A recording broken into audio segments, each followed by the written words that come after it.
Good evening, everyone. Welcome to the next stage. My name is Rebecca Wallace. I am the host of City Lights regular weekly streaming and video series, The Next Stage. We have been doing this for a little bit over a year, and we've got a lot of you tonight, so I got to be letting people into the Zoom room. I'm really excited to be here with all of you. As I said, we've been doing The Next Stage for a little bit over a year. We spotlight all kinds of artists, visual artists, dancers, performing artists of all kinds, musicians, writers, et cetera, et cetera, et cetera. It's been a really wonderful way to keep connected with our community and our audiences during a time when, of course, we have not been able to open our doors for a while. So I'm really happy to have you all here tonight. You are welcome to have your cameras on if you want. Cameras on, cameras off, it's all good. You could ask questions in the chat. You can raise your hand, whatever you like. We are going to have we'll have a program here with a reading. We will have an audience Q&A. We will have a little interview talking about play on words. And you don't have to wait to a formal Q&A to ask a question. If a question pops up that just can't wait, feel free to type it into the chat. So I'm really excited that we are highlighting play on words tonight because they just do amazing work bringing together artists of the written word and artists of performing on stage. Play on Words was founded in 2013 by Julia Halprin Jackson, Melinda Marks, and Nicole Hughes. They call themselves a collaborative literary series. It's a really great opportunity for writers to see their words performed for the first time, which can be a real thrill. They work with a lot of different kinds of writers, fiction writers, playwrights, poets, memoirists. I think it's all really exciting for everyone. And I hear that our writer who is here tonight, Melissa Flores Anderson, I think that this is going to be the first time that she hears her story performed on the show, which will be fabulous. So we're going to have Julia and Melinda, two of the founders of Play on Words. If you are a City Lights regular, you may already know Melinda Marks. She was a director this year of our Lights Up Festival of New Plays. And she's also been on stage quite a bit. With City Lights, she played the title role in Miss Bennet Christmas at Pemberley in 2017. Hello, Kat. Now, Julia has been published in many places, anthologies, creative writing publications. She also has a graduate degree from UC Davis, which means she is a fellow Aggie. Hello, go Ags! Melissa Flores Anderson, our writer, who is going to have her piece, Not a Gardener, performed, is an award-winning journalist. She is a former speechwriter. She is a communications professional. I could say something about her story, but I think I'm going to let the Play on Words folks take it from here. As I said, we've got Julia, Melinda, and Melissa. Melinda and Melissa, don't get that confused. They're two different people. Welcome. Welcome. Thank you for having us. It's really great to be here with everyone, and especially in this exciting digital environment. So thank you for welcoming us to Next Stage. Yeah, thank you. And thank you also for your great introduction to our company. We'll say just a little bit about ourselves, and particularly just something really briefly about our upcoming show, which is the first in over a year. We did a show shortly before lockdown began, and since then we've sort of been on a light hiatus from this project while we've sort of worked on other stuff, but we've come together to work on a really exciting and important collaboration with the San Jose Museum of Art, and that's our next upcoming show on June 17th. So oh, and Robin Treen from the museum is here. Yeah, hi, Robin. We'll just talk really just briefly about ourselves and elaborate on what Rebecca's already said very succinctly in a good way about our work. But yeah, Julia and I met in 2012, and Julia had recently moved back into the San Jose Bay Area, and I was a grad student at San Jose State at the time, and Julia had a significant writing background, and I know, Julia, you'd had a lot of, collaboration with a lot of writers enclaves in, in Davis and in San Francisco. And there wasn't really a lot of that kind of reader circles of like fiction and flash fiction going on. And I do want to acknowledge there are places in San Jose, like Flash Fiction Forum, Yes. that do a lot of that work. But I think in particular, what got us talking was the fact that a lot of times those writers read their own work, which is great, but there's also an advantage, particularly if you are workshopping a piece or if you're recently published and, and you have, say, publicity or you do regular readings. I think that we sort of landed on, a particular artistic advantage to having a piece performed. And as an actor, being able to perform and take seriously somebody's piece that is being workshopped is often just as valuable an experience, to be able to get to know that writer and their work and to be able to perform. So we talked about that, and since 2013, with the exception of this past year, we have consistently had 3 to 4 shows every year. And one of the other great things about our company is that we've been able to perform also due to the generosity of various local venues. So it's not only a writer showcase of local Bay Area writers, but it's been a great chance to sort of acknowledge the generosity and the artistic spirit of many Bay Area small businesses as well, past and present. Julia, you want to say more stuff? That's a great introduction. I was joking with Rebecca prior to the show that, I am a fiction writer, a nonfiction writer, and a journalist, and I've participated in many types of reader series, which I love. There are a gajillion across the Bay Area that I definitely recommend, and I'm happy to recommend to anyone interested in submitting. But then when I met Melinda and saw what a dynamite performer she was, I thought, wouldn't it be great if she read my work and not me? Because she's a professional and there's value in hearing your words read back to you. You hear things that you don't hear, within the silence of your own mind. And I always like to joke that, if you write a piece that you think is sad, and someone else reads it and you realize it's funny, or vice versa. You think it's really funny and it turns out everybody thinks it's sad. But like that's valuable information to have as a writer, and it's information you can take back to whatever you're working on.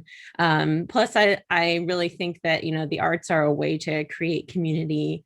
One value that Melinda and I have always shared is, inclusivity and diversity, and finding ways to use whatever platform we may have to kind of have a productive dialogue about issues that we care about. Certainly in 2017, we partnered with Flash Fiction Forum and some other groups to have kind of an activism themed reading and chapbook following the election. So I feel like ever since then, we've tried to find ways to highlight stories that tell us something new, and that showcase both the established writer, the published novelist, as well as, in our next show, we're actually have our youngest contributor ever, who is 9 years old. So to me, that shows, the real depth and breadth of our community. And we really want to encourage that. We want people who don't realize they're writers to share their work. And we want people who have published several books to share their work with us. So, that's something that we both really value. And, Melinda's background in theater is extensive. We have a cast of, I would say, between 20 and 30 professional actors that we've worked with who have volunteered their time with us over the last, 8 years, and they're phenomenal. A lot of them have performed at City Lights and at venues around San Jose. So I really want to thank them. And I also want to call out, I saw my friend Brandon Frederick here. He's been an awesome volunteer photographer for us. All the beautiful photos, a lot of the beautiful photos you see from our shows were taken by him. So it's through the efforts of our real artistic community that we exist. And as well as, of course, Robin Treen has been a phenomenal partner at the San Jose Museum of Art.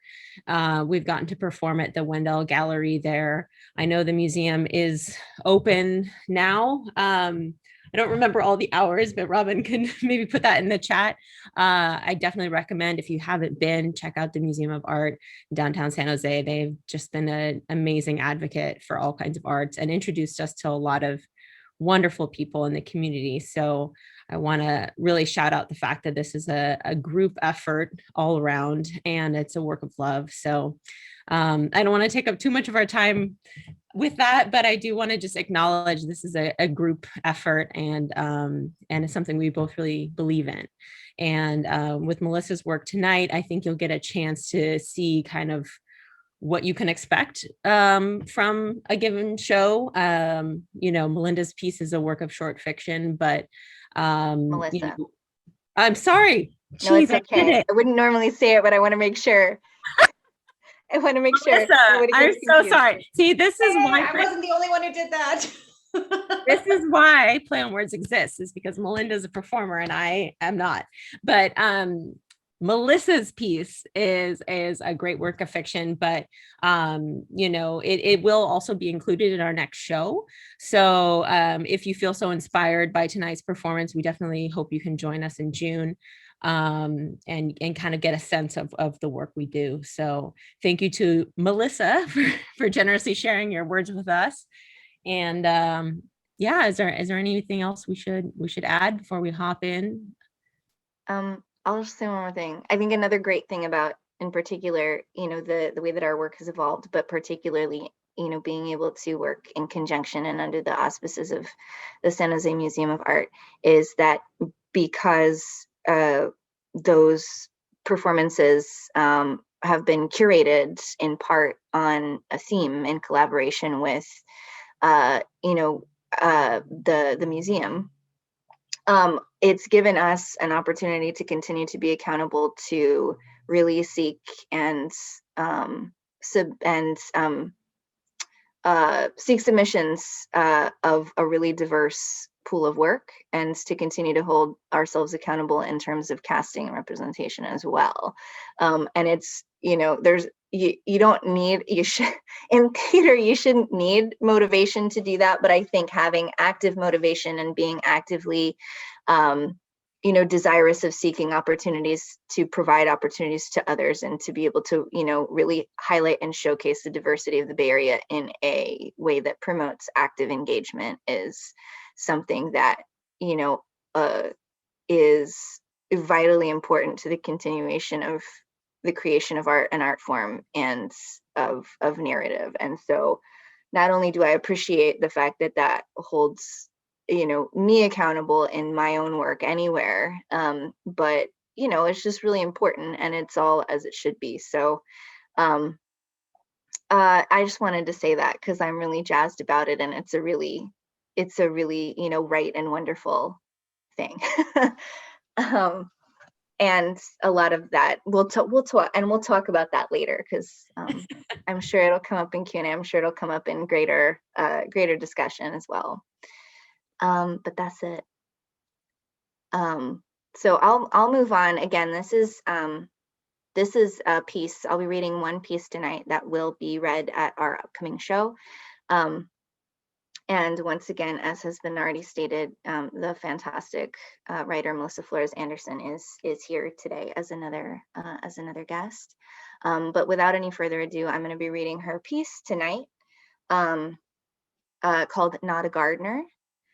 And right before I do that, I just want to acknowledge that Play on Words acknowledges that we perform in spaces that inhabit stolen land of the Ohlone and the Mwekma Ohlone people, who can trace their ancestry through the Dolores, Santa Clara, and San Jose missions.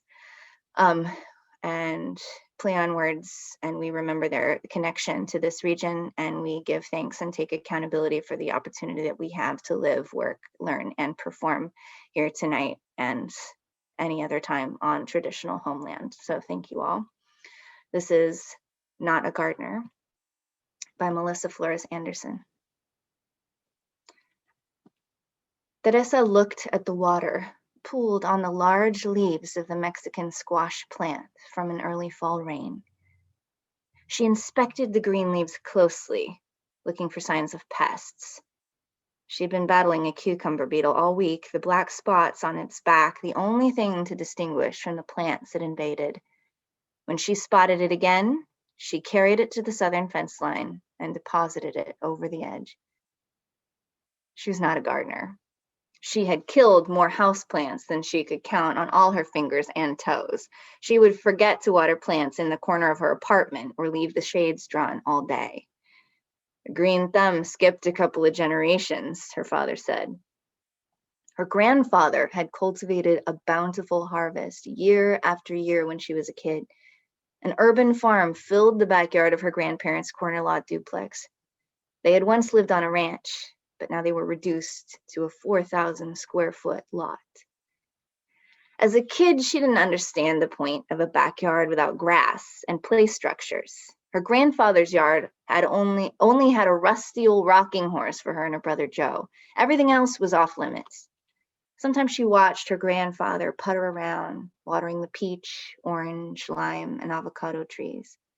She kept her distance for fear she'd hear his exasperation.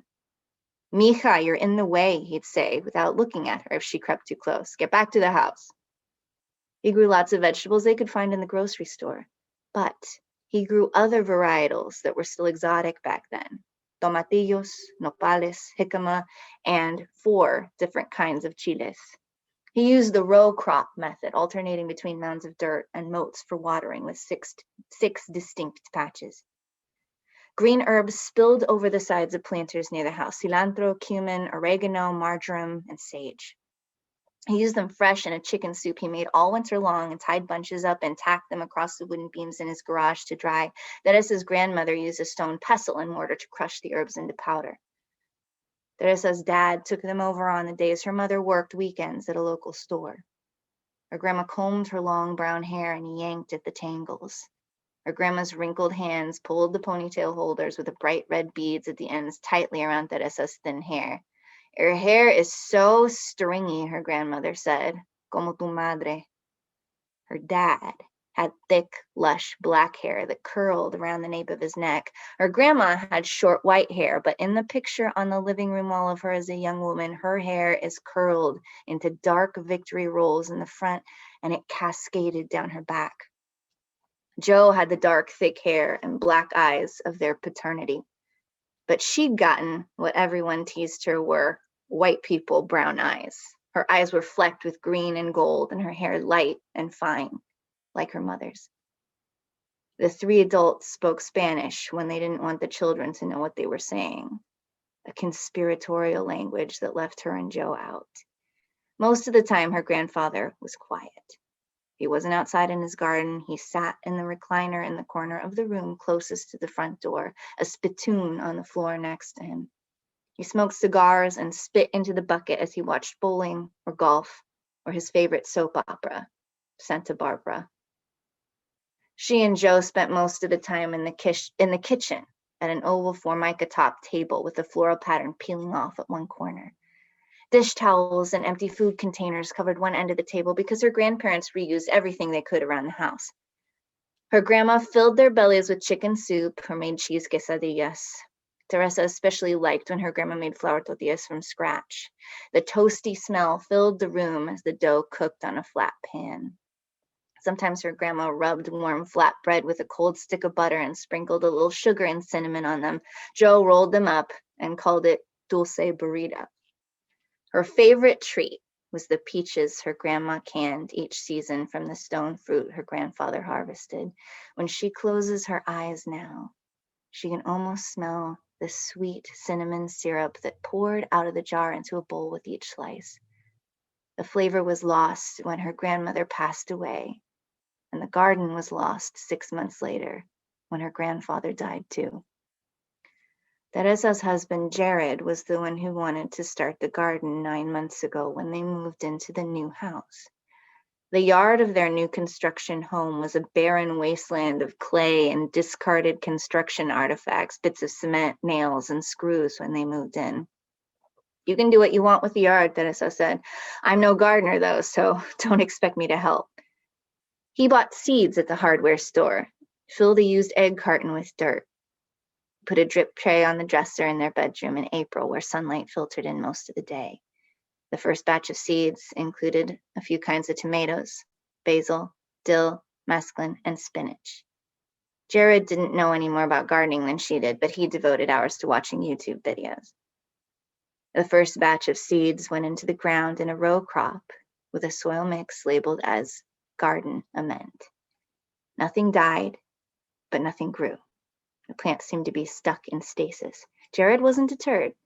I just need to build a raised bed and get a richer soil mix, he said. While he worked on designing beds out of 3x6 fence boards, Teresa found herself caring for a new batch of seedlings. This time, she found herself checking impatiently a few times a day for new growth. On the 5th day after planting, she saw the soil mix breaking apart before, and by the end of the day, the tomato shoot had broken through. Everything sprouted within 2 weeks, and she watched closely for signs of the first set of true leaves, term she learned from her husband's garden video obsession. When the plants were 6 weeks old, she brought them outside to acclimate to the temperature fluctuations, the wind, and the grabby hands of a 2.5-year-old. Be gentle with the baby plants, she told her son. They are very small and delicate. A week after transplanting tomatoes and basil, she walked to the side of the house to fill up a watering can. When she came back around the corner, her son had a toy shovel and dislodged a cherry tomato plant. No, Elliot, she yelled, that's not for you. You're hurting the plants. He turned toward her, his dark eyes that looked like her father's cast downward on the ground. His lip pouted out over the dimple in his chin, just the way hers does when she's upset. She remembered the exasperation in her grandfather's voice that kept her at bay. She moved closer and knelt down next to Elliot. Sorry, baby, she said in a gentler voice. Help mommy put the baby plant back. We need to be gentle. You need dirt around them to get food. You're such a good helper in the garden. The plants in the raised bed flourished. The tomatoes stood taller than her 6-foot husband in mid-September when the green tomatoes finally turned red. Her husband started working on 3 more garden beds for winter crops. The landscape of their backyard transformed over the summer with life all around. Life is all around. Songbirds filled the yard with a melody in the morning. A squirrel visited at lunch and wreaked havoc on a bed of greens. White moss landed on her broccoli seedlings and laid eggs. Elliot squealed with delight when he found a green caterpillar on one. She placed it on his hand and he giggled as it crawled across his fingers. She took a picture. The broccoli leaves were pitted with holes and it didn't survive. These bugs are horrible, she complained to her husband. It's all a sign that a yard is more hospitable, he responded. It's good. And Elliot loves it. In the corner of the yard, the green leaves have fallen off the cherry tree Jared and Elliot planted as a Mother's Day gift. Her husband spent 4 hot days digging a 4x4 hole for the tree. Elliot went out with his toy shovel on the last day. Plant a tree, Mama, he called from across the yard. Cherry tree. It will be years before they have fruit. But they aren't just planting a tree. They're planting a family tradition, carrying on a legacy. Thank you.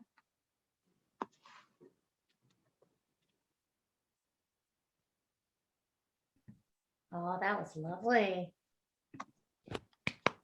Oh, Thanks, Melissa. Thank you to Melissa. Melissa's having a few internet hiccups today. Oh, she's here. Never mind. Melissa's having great internet today. Hi, Melissa. Hello. Yes, my internet is working now because I'm not on Wi-Fi. I'm connected to the actual Ethernet in our house. Yay. I wrote down one of the lines because I liked it so much. The flavor was lost when her grandmother passed away. I thought that was just beautiful. That I think that line's going to stay with me. That was really beautiful. Yeah. Gorgeous performance. Thank you. Yeah, thanks, Melinda, for performing it. Well, it was my pleasure. Yeah, this was a piece. I often am very critical. I mean, I'm not complaining and I don't apologize, but I'm often very critical when I read the pieces initially, because, you know, Julia and I curate these pieces ourselves, and, you know, oftentimes, at least in that first initial step, it's very much all about, you know, talking about length, and, you know, seeing how it goes with theme, and, you know, getting to try and know more about the submitters. But yeah, this one got me. It resonated with me emotionally. And I really related to it. And usually I even if I do relate to a piece, like, I don't relate to a piece when I curate, but I did relate to this quite vividly. So yeah, it was really great. It left a really lovely impression, and I'm very happy that I could contribute even slightly to helping to leave that impression on other people. But it's you know, it's a testament to Melissa's great work. Yeah, Gabe, there's a couple of people in the chat. We also show our show on YouTube later on. So that's why you'll hear me commenting about the chat, because people on YouTube won't be able to see it. But there are a number of people saying that they cried, that they got what they kind of welled up. And I like what Gabriel said. Melissa, you painted such vivid scenes and moments with your words. And it was very vivid. It was very lush. It was very sensory. Just gorgeous. One thing I was thinking about too, sorry, was that how fitting that we're performing it right now, because, you know, this time of year, things are really starting to blossom. And I found myself connecting with this piece in a different way than I did even when I first read it on the page. Because when I read it, I was like, oh, we have to perform this. This is so beautifully written. But I was started thinking about how, like, this past year we've all been stuck inside, right? And there's something about the metaphor of the garden too, that it brings a sense of hope and renewal at this time, that, like, maybe things will start to feel a little less stark in the world soon. So I just wanted that didn't occur to me necessarily on the page, but thinking about, you know, the performance and paired with the language tonight, that's kind of where it took me today. Yeah. And I think in a larger sense, you know, it's generally something that is always a discovery in, you know, translation from page to performance too, is that, you know, and that's something that Julia and I engage in discussions with a lot when we're choosing the pieces, because often she and I have very different interpretations of a piece, because it's generally page first, and for me it's voice, and it reflects so differently. So I think that's number one. I think that's like a thing about the way that this, you know, company and we have collaborated for so long. But I think for another, I think it's very interesting that with this piece in particular, there wasn't necessarily that kind of not discord, but there wasn't necessarily that kind of artistic difference or perspective difference. So it's quite unique in that way, and many others as well. Julie said in the chat that she could smell the herbs in the garden. Yeah. I thought that was a nice observation. Yeah.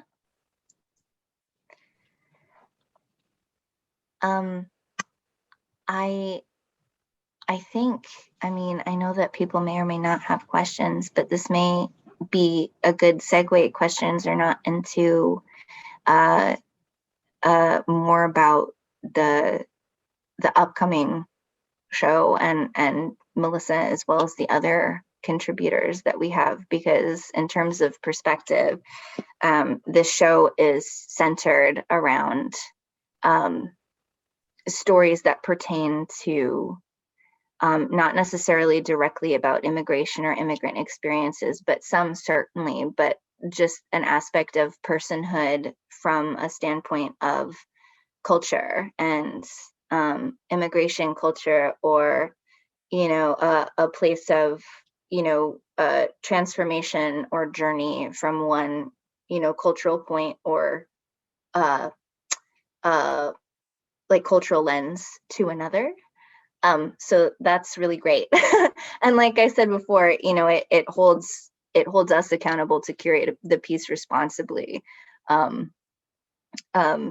and to cast responsibly as well, and to cast as an acknowledgement of the vast diversity of perspectives from the pieces and the submissions that we've gotten. Julia, would you, I don't want to put pressure Yeah, on you, but would you want to talk a little bit more about the contributors we have in the piece itself upcoming? Yeah, I want to do that too. And I also want to offer space for Melissa if there's anything you want to say about this piece or the experience tonight. I know sometimes it can be kind of intense to take it all in. So if you don't want to, you don't have to, but I wanted to give you a moment in case there's anything you wanted to say too. Yeah, so I was kind of surprised. I actually did turn my video off for a minute because the scene that Melinda was reading about when the little boy pulls out the plants, like that made me start to tear up a little bit. And I think it's because I think as a mom, it's really hard to be patient and kind all the time. And it's something that I always strive to do. And so that moment got me. And I was surprised at which pieces, when Melinda read them, kind of made me chuckle to myself, or just made me smile, or kind of got to me more emotionally. So it was kind of nice to have somebody else read it, because I have been sitting with this story for a while. I think I started working on it maybe 4 or 5 months ago. I had started writing it, and then Julia informed me about the upcoming topic or theme for Play on Words, and then I kind of revised it a bit to be a little bit shorter and shared it with them. But for me, it really was about being stuck at home during the pandemic. My husband did start planting a bunch of stuff, and we built this garden, and now we right now it's great out there. Like Julia said, everything's in bloom. We've got some green tomatoes already.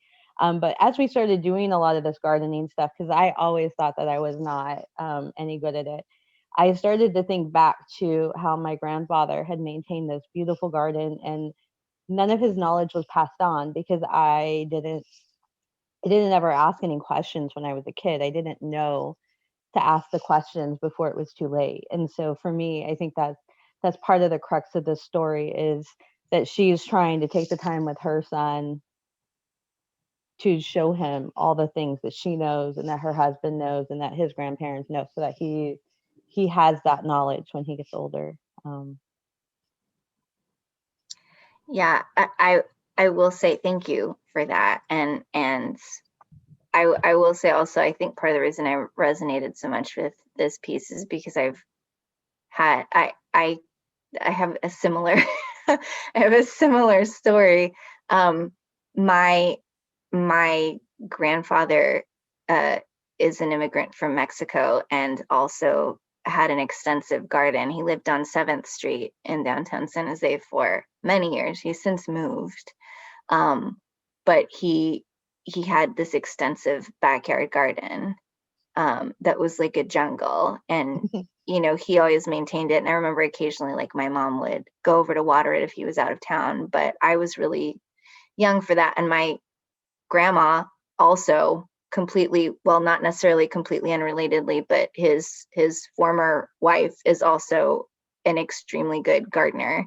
And, very much the same thing. I never asked any questions. I had so many opportunities, but I was just like not about it when I was younger. And, I think the experience of them, they're both still alive, but, the experience of them getting older and having those relationships change and, feeling like it's too late to start something or too late to ask questions can be an impediment to starting. And so that was part of the reason that when I read this story, I was like, ooh, it's getting like, these are all, it touched on not only a narrative that was familiar to me and really relatable as a past narrative, but also, questions that I'd been having of myself over the past year as well. So it was a very interesting, it was a very, I had a very unique, I would say, reaction for me to reading it. And it's really lovely. Dare I say, Melinda, you cast it well. That's why I was like, I'll do it. Yeah. I thought I would have, I will say with full transparency, I would have absolutely, if I had not felt, if I had not felt that it was appropriate to cast myself, I would have cast somebody else. But I did happen to feel that it was appropriate. recast myself thematically and in terms of a similar cultural experience. Yeah, no, definitely. No, I really appreciated hearing your perspective, Melissa, and what you took from it, and seeing some of the comments, that the way that the language that's resonating with people. I think there's kind of people are having similar reactions. But yeah, in terms of our next show, we will be performing this piece again in June, along with 14 other pieces. Most of them are works of short fiction, nonfiction, or poetry. The aforementioned 9-year-old contributor actually filmed a really amazing TED Talk about his ancestry, that I'm hoping we can use, or because his kind of superimposes images of his family as along with the narrative. And we're still in the process of figuring out exactly how the show will look and feel, because we've never curated a show this big online. In a typical non-COVID year, this would look like us inhabiting some kind of stage, whether at the museum or somewhere else. And, readers going up one at a time, sometimes multiple readers. If we were to do, we have occasionally done short plays, kind of 10-minute plays. But, given that this will be done on Zoom, it will be a little different. But I like to think that there's some opportunity in that, if we are able to intersperse any other imagery, or play around with the format we do have. We're still figuring that out. But yeah, we're in the process of promoting all of the authors that we'll be working with. My kind of arm of the organization is publicity and PR, so it's really important to me that we elevate both the stories and the creative work, as well as the artists themselves, because I want us to incentivize the creation of art however we can. So one way to do that is by interviewing artists, showing sharing their bios, sharing links to other work. Another contributor that we'll be featuring in June is Cheney Kwok. He has a memoir forthcoming, I believe it might even be the same week as our event. It's like mid-June, but his memoir is called Passenger, and it was about his experience. He was on a cruise ship. He's a travel writer, and I don't remember the exact specifics of it, but the cruise ship got like stuck or crashed or something in somewhere in like Northern Europe. This was about 4 or 5 years ago. So anyway, he has this amazing account of what that was like, and how it kind of forced him to reflect on his own heritage and his own life as a traveler. So we will be performing an excerpt of that reflects him thinking back on his family, his father, who was from Korea, but immigrated to and from Japan during his life. So, I mean, that's kind of a smattering of the topics. There's another piece written by Yunlu Shen, and she's a Chinese Canadian writer, and her piece is kind of an ode to the Irish writer Robert Burns, and how kind of the fluctuation of cultures within that. So we got some really fascinating submissions this time. And, I like to say, like with every show, our job gets harder trying to pick pieces, because there's just too many to choose from that are really great. And usually when that happens, we try to hang on to a few and include them in future shows if we can. But yeah, I want to save time too for any Q&A people may have. But we hope you can join us at future events. And we have a lot more information on our website, planwordsanjose.com. But yeah, I can hand it over to you, Rebecca, if you have any other questions you want to ask. Yeah, I mean, I definitely wanted to open it up for audience questions. I have a few questions too. Most of you have your cameras off. If you have questions, feel free to go ahead and type them into the chat. If you have your cameras on, just raise your hand. I wanted to ask Melissa first, because I found out right before the show that this was the first time she would hear her story performed. I just want to hear what that was like. I mean, that must have been such a thrill. Yeah, I really enjoyed hearing Melinda Melinda read it. I personally don't speak Spanish, but she got all of the language the way that I heard it in my head. She got it all perfectly. So I appreciate that a lot. And like I said, I used to do a lot of creative writing when I was in high school, on the art literary magazine editorial team. And then I went to college and I stopped writing, and I was actually a journalist for a really long time. So I was telling other people's stories.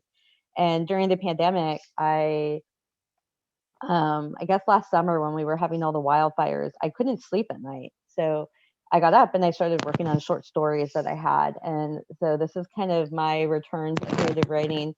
And so it's really great to have an opportunity like this where I can share my work, have it out in the world, kind of see what resonates with people.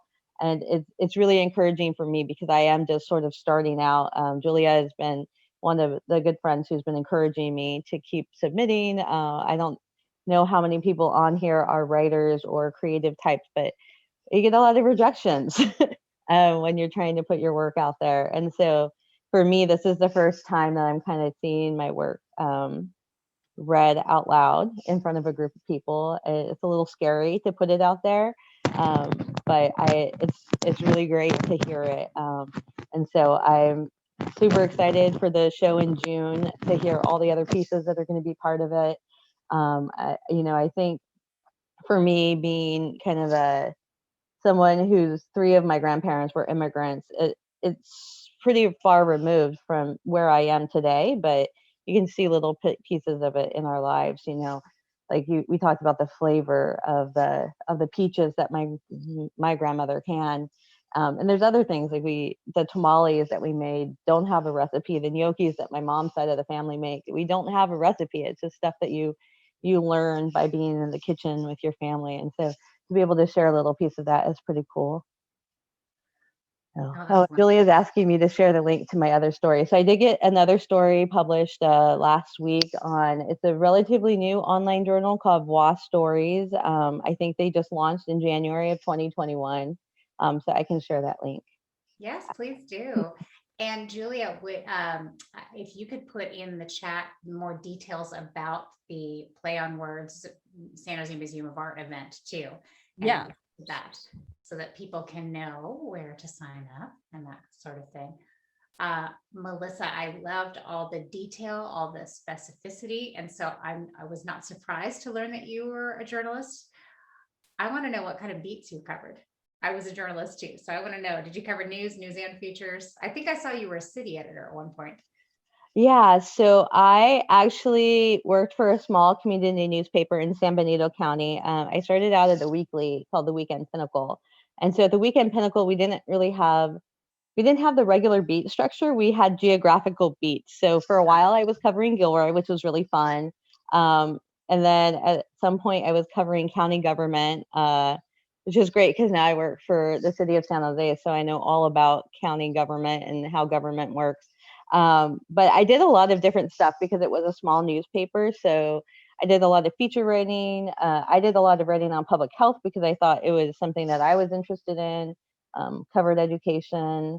Some of my favorite things that I did were just features on people and just getting to know people in the community. It's something that you can do in a small community because there were like 3 people writing for the newspaper at one point. So, we are all doing a lot of different things. So yeah, I wrote a little bit of everything. One of my kind of favorite pieces that I wrote was an investigative piece that I did. I can't remember what year it was, but there was a pastor who was starting a shelter for people who were homeless, and he was charging what I thought was quite a lot of rent for this building that used to be a hospital. So they converted it into bedrooms, and he was charging, I think it was supposed to be low rate, and it was something like $800 or $900 a month for a single room.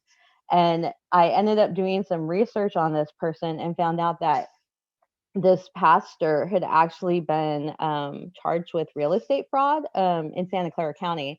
So we were in San Benito County, and he'd done a bunch of stuff in Santa Clara County across the county line. So none of those records were no one was aware of it. So then I started I started doing some research, just going up to the Santa Clara County courthouses, pulled a bunch of documents, and this was all just paper trail. So the pastor refused to talk to us after the initial story that we were doing.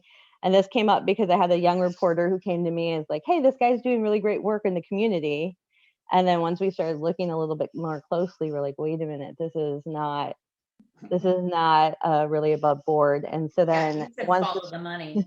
once the stories came out, he actually kind of stepped out of the limelight and stopped some of the work that he was doing. So it felt like it was a big deal. And that was one of the stories that won an award with California. It's the California Newspaper Publishers Association. CNPA. But yeah, CNPA. Congratulations. That's a great honor. Yeah. Yeah. Julia says you need to write this as a short story. So I second that. I'd like to hear that as a short story. All right. I see a second from Brandon in the chat. Gabriel asks in the chat, Melissa, what would you recommend to a news journalist looking to try out creative writing, asking for a friend? Oh, wait, did I say Melinda? No, Melissa. Yeah. So for me, I think my journalism background really helped me because I'm all about details. And that's actually one of the things when Julia and I have talked a bit about writing, is that I want to put everything in the story because I want there to be very clear explanations for what happened when. So I'm all about who, what, where, when, why. And I think one of the things that I've had to do is to kind of step away from that and think more about like the emotions and the scene that I'm building. And for me, I just kind of started, sometimes I'll hear a sentence or I'll see something and it just triggers an idea in my head. So some of the other stories I've written have been, I've been running in the mornings and I see the same person with a dog every day. And so one of the things that I started, I think in November, and it was very cold in the mornings and we were out at like 5:30 in the morning. And this person who's walking the dog had a jacket on. And it just like sat with me for a really long time. And then I kind of came up with a story called Cold Dog. And so the story just kind of starts with how they're all dressed for the cold and the woman keeps encountering the same person in the morning. And I didn't really know where the story was going. And then at some point it comes out like, and I don't know how I ended up here, but she's divorced and this person reminds her of all the boys she had crushes on when she was in high school. And they never talk until the very end of the story. And the whole time she's sort of projecting these words onto this person that she doesn't know. And that was just from seeing a dog with a jacket at the park. Old dog. I love it. Julia, did I see that you are writing a novel set in Spain? Oh gosh. I think I saw that on one of the websites. Yes. Well, to be honest, this is something that has been backburnering for probably about a decade. But it's something I've been chipping away at slowly. It started as my master's thesis at UC Davis, but I lived in southern Spain out of college a long time ago, and I wrote a lot during that period. And when I came back to the United States, I had this idea for there's this community on the southern coast of Spain that is very much like this amalgamation of expatriates as well as refugees from really all over the world, North Africa, Eastern Europe, as well as a lot of Northern Europeans, including, people from England, Scotland, and the UK. And so it's this really interesting melting pot. And as a Californian, it felt so the reverse of what I had grown up into that I found it really intriguing. So the novel that I've been, slowly working on is basically, it's a collection of linked stories, and each of the stories is written from the perspective of, the main family as an English family that has moved from Bristol to southern Spain, Malaga, kind of in search of being able to move economic classes because they could afford more there. But then, what would happen when they are encountering, the culture there and living in a community where a lot of the expats, self-identified expats, don't speak Spanish, and what happens what kind of challenges that poses for the community at large. So it's a project very close to my heart, and my goal is to complete it. And yeah, someday I will. But in the meantime, I have two small children that have both been born since Play on Words was born. And, I write. During the pandemic, yes? Yeah, yes. One born last June. That was a fun one. Yeah, he's an amazing baby, but it was quite an interesting experience being pregnant during the pandemic. And then, I work, professionally, I work as a writer and journalist. So I think the Play on Words has provided the creative motivation for me these last 10 years or so to kind of like keep my head in the game and keep thinking creatively, and not to give up on my own creative pursuits, because it's so easy to make them the last possible priority.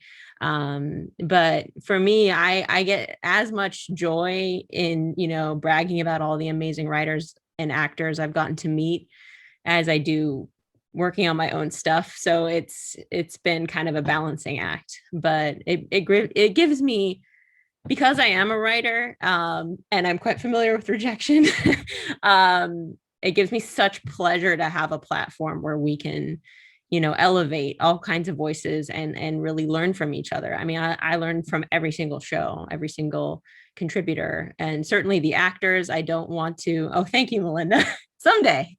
My goal is to complete it. That's all. And maybe someday people will read it. That's the next step. But excerpts of it have been published. But anyway, I do think that Play on Words really keeps me creatively juiced, especially in Silicon Valley, where it's easy to kind of get lost in the techiness of it. There's so many creative people here, and in my experience, sometimes the most fascinating, interesting people are the ones that don't think they have a voice, but they're often the ones I want to listen to. So, yeah. Well said. Well said. Are there others of you who have questions? Oh, good. Here's my WordPress. It has a page with creative writing links. Thank you, Melissa. Yeah, there's a lot of great links in the chat. Yeah, so feel free, others, if you have questions. Melinda, do you have any writing projects going on right now that you'd like to talk about? I mean, the thing about all that is that the answer is always yes. But I mean, similarly to what Julia said, I feel very fortunate, as I know many of us do, because I've still had the opportunity to not only work this year, but to work with a lot of people, that I really respect, and to be able to work in new mediums and be able to try new things. And I'll shout out a couple of those people. One of them is City Lights. 2 years in a row now, their short play festival has been in podcast form, and I've had it's been my great privilege to be able to. That was one of the first projects that I did at the beginning of last year in development. Was I directed some of last year's short plays, and not just short plays, but new works is the word that I was thinking of. Some of them were short, but a couple of them were long, and some of the writers and actors I had not worked with, but many I had, and that was a great opportunity. And even being a part of the process of its evolution between last time and this time was really great. Filament is where they're all located. There are a lot of great podcast performances on Filament, and so that's been one. And I've also I was part of a sketch festival really early on with Dragon Productions, which is another really great theater company that's been doing a ton of digital work and digital engagement, that's really unique to a lot of things I've seen in the Bay Area. I recently the pair theater in Mountain View has been finding a lot of really innovative ways to do, live adjacent theater, being able to choose pieces and create pieces that are able to be performed carefully through social distancing and masking in many cases, and being able to get those performances live just by virtue of having a small cast and crew, and doing them audienceless, and being able to send them out digitally. And I've had the opportunity to recently direct some short pieces with them, and Teatro Visión, which is a really important cultural San Jose staple. It was my distinct honor to be able to direct their youth piece, Esperanza Rising, which we just wrapped. And that was a whole thing. I was going to direct the last year, and we put it on hold.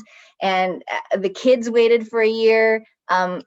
Ages, I think, 10 to 17, our entire cast, and we were able to get it, record and block it on Zoom, and then socially distanced, and then with masks incorporated in the costumes. We had a professional team come and record it over 2 days, and it's going to be used as an educational vehicle for students, like the last 3 weeks of school. So people are going to send it out. It's going to become a discussion piece, because it's based and adapted from a YA book that deals with colorism and racism in the Bay Area, and with the beginning of the rise of worker strikes and unionization of crop workers in the Bay Area and throughout California, because it's set in the late 20s, early 30s. And with the effects that the Mexican Revolution had on the cultural landscape in Mexico, and of the cultural divide between people who were immigrating up to California.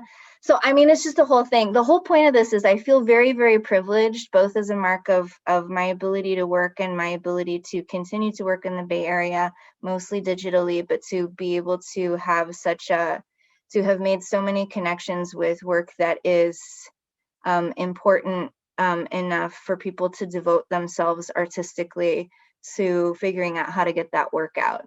And I know that has been many other people's experience as well. And I also acknowledge that it's a mark of privilege to be able to acknowledge that there are some people who have not had those experiences and not been able to have those experiences as well. Oh, and people are asking about Esperanza. I don't have links for that yet. It's still in post-production, but I can share that when it's not cooked yet. It's cooking. But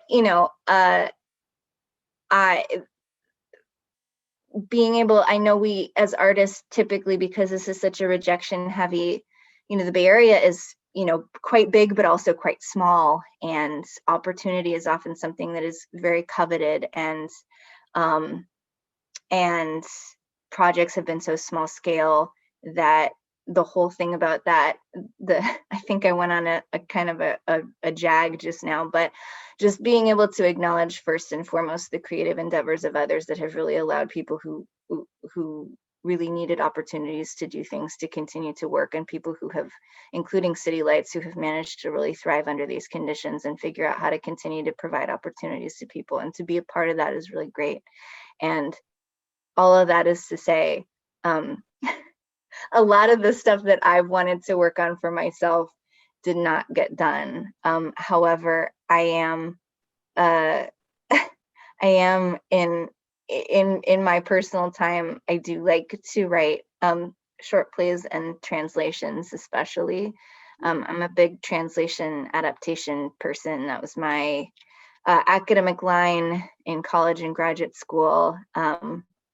And so most of the stuff that I've been working on for the past 6 months to 10 years are like long form adaptations or translation pieces. And some excerpts of them have been performed at some places, which is very nice, but none of them are finished. So that's something that I've done. And yeah, as Julia pointed out, something else that I've done sporadically, I will say, over the course of the pandemic, is that I do also have a podcast on Anchor and Spotify called Who Cares with Melinda Marks, and I have a handful of episodes up there now. and I'm going to continue to do that, where we discuss I discuss specific topics that I don't know if people care about, but I do, and sometimes I have guests as well. So that's another thing. But anyway, I'm kind of glad. I mean, I'm not glad that I derailed that question, but I am glad that since I derailed it, I got to acknowledge a bunch of other theaters and theater makers and artists who are doing great work and providing good opportunities. So good. I have to say the best title of the night is a toss-up between Who Cares and Cold Dog. Just saying. I would go with Cold Dog. I think that's a two-parter. I don't know. They could be related somehow. Okay, so Julia, you need to, your novel set in Spain, you need to call it Who Cares About the Cold Dog? It's now a thriller. Yeah. It all is coming together. It's all connected. Oh yeah. Julie wants to know, where can we find your podcast, Melinda? I think you said real quick, but where can we find it? Just anywhere podcasts are found? I just wrote it in the chat, but then I missed the perfect. Okay. podcast. Oh, Anchor, sorry, Spotify, right and Apple here. Podcasts. Yes. Old Dog, who cares? Yeah. I gotta say, way back in college, I was a political science major. I don't know why, I did nothing with it, but there was a professor who was always saying, like, the best book you can read is Who Votes, Who Cares? Yeah, Cold Dog, who cares? Oh, this has been so much fun. Before we wrap up for the night, does anyone have any other questions? We are an audience of listeners tonight, and that is okay. Julie says, thank you so much. Our wonderful guests, Melinda, Melissa, and Julia, do you have anything else that you would like to say before we wrap up? This has been really fascinating. And I don't know about the rest of you, but I feel just very creatively inspired by this whole evening. If you continue to feel creatively inspired, or if any of you do, we accept submissions to Play on Words on a rolling basis. So if you are feeling like you want a creative outlet and you have work that you want to share, you can feel free to submit work. It doesn't have to be us, but I just encourage anybody who is working out there and who does want to, as we've spoken about and heard many people talk about, if you're interested in trying something new, and you're inspired to finish something or to work on something, I just want to say, like, you're valid and your voice is valid and you can absolutely do it. And you have, at the very least, our encouragement here. And if you have a short piece that you want to share, you can absolutely send it our way anytime you want. That's terrific. Thank you, Melinda. Yeah, I just want to say thank you again. This has been a lot of fun, and I always feel super energized after getting to chat with fellow artists. So thank you to City Lights. Thank you to Melissa for your beautiful story, and Melinda for your interpretation of it. Thank you for all the partners we've shouted out. We've had a lot of amazing community advocates over the years, and go to the museum when you can. It's awesome. Check out Teatro Visión, check out, there's a lot of amazing groups in San Jose and surrounding areas if you don't live in San Jose. So that's my plea, just support the arts now more than ever. We work hard to try and incentivize submissions, so when we can, we try to offer honorariums, but that kind of depends on show. But yeah, I hope you can join us next month and learn more online. And thank you to City Lights once again. Thank you. Thank you. And on the note of supporting the arts, there were many of you who made donations to City Lights when you signed up for tonight's event. Thank you so much. It's such a tough time for theaters, and people like you really keep us going and inspire us. Thank you. If you'd like to join us next week, we are back in the Zoom, and our next week's program for the next stage is we are announcing City Lights next season. We are planning a reopening in September, hoping everything goes our way. And we are announcing a full 6-show season. Lisa Millette, our executive artistic director, will be announcing the shows, telling us about them. 2 of the playwrights from our season will be there, as well as several actors. So it's going to be a lot of fun. And I think there'll be some tears shed because we all miss our theater so much. But this this is what keeps us going, this connection with all of you. So thank you so much for being here tonight. We really appreciate it. And stay safe, everyone. Good night.